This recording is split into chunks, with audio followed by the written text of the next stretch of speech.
Jalan Raya Dayakolot, Kecamatan Dayakolot, Kabupaten Bandung, khususnya di depan Pasar Dayakolot, mengalami banjir setinggi sekitar 50 cm pada Sabtu, 1 Oktober 2025.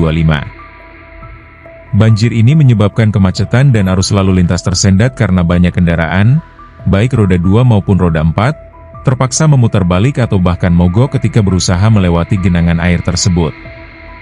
Anggota KBO Satlantas Polresta Bandung, Ibtu Yana, menjelaskan bahwa jalur terdampak banjir sepanjang kurang lebih 100 meter, dengan sumber utama penyebab banjir adalah luapan Sungai Citarum. Ia menyatakan bahwa pada saat itu ketinggian air bervariasi, namun di bagian tengah jalan terdapat titik yang lebih dalam dari rata-rata 50 cm. Sebagai antisipasi terhadap kelancaran lalu lintas, Satlantas Polresta Bandung mengalihkan arus kendaraan ke Jalan Raya Bojong Soang. Ibtu Yana juga memberikan himbauan kepada masyarakat agar menghindari melewati titik-titik genangan air di Dayakolot dan menggunakan jalur alternatif melalui Bojong Soang.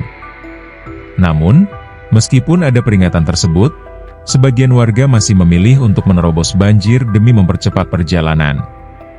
Uji, seorang warga Kecamatan Balendah berusia 31 tahun, misalnya, mengaku nekat menerobos banjir karena ingin cepat sampai di tempat kerjanya. Namun, usahanya tersebut berujung dengan motor yang mogok di tengah jalan saat melintasi genangan air.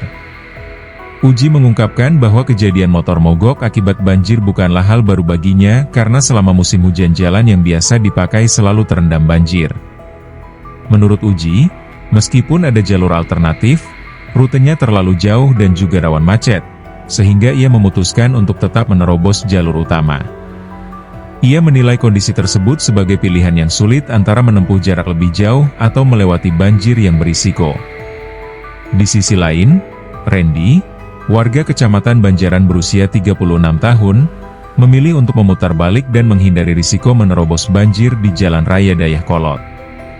Ia menilai jalan tersebut memang lebih cepat untuk menuju tempat kerjanya, namun dengan ketinggian air antara 30-50 cm, kondisinya dianggap terlalu berbahaya. Randy mengatakan bahwa kalau air hanya setinggi mata kaki, ia masih berani melanjutkan perjalanan, namun bukan pada kondisi saat ini. Pantauan dari Tribun Jabar menunjukkan bahwa hingga saat ini, jalan tersebut masih tergenang air. Cuaca juga mulai kembali gelap dan hujan turun perlahan, menambah kekhawatiran akan bertambahnya tinggi genangan air. Kondisi ini mengakibatkan dampak cukup signifikan terhadap mobilitas warga dan aktivitas ekonomi di wilayah tersebut. Kondisi banjir yang sering terjadi di Jalan Raya Dayakolot ini menjadi perhatian serius bagi pihak berwenang dan masyarakat setempat, khususnya menjelang musim hujan yang bisa membawa risiko banjir yang lebih parah. Penanganan dan mitigasi yang tepat diharapkan dapat segera dilakukan agar akses transportasi dan kegiatan masyarakat dapat kembali normal.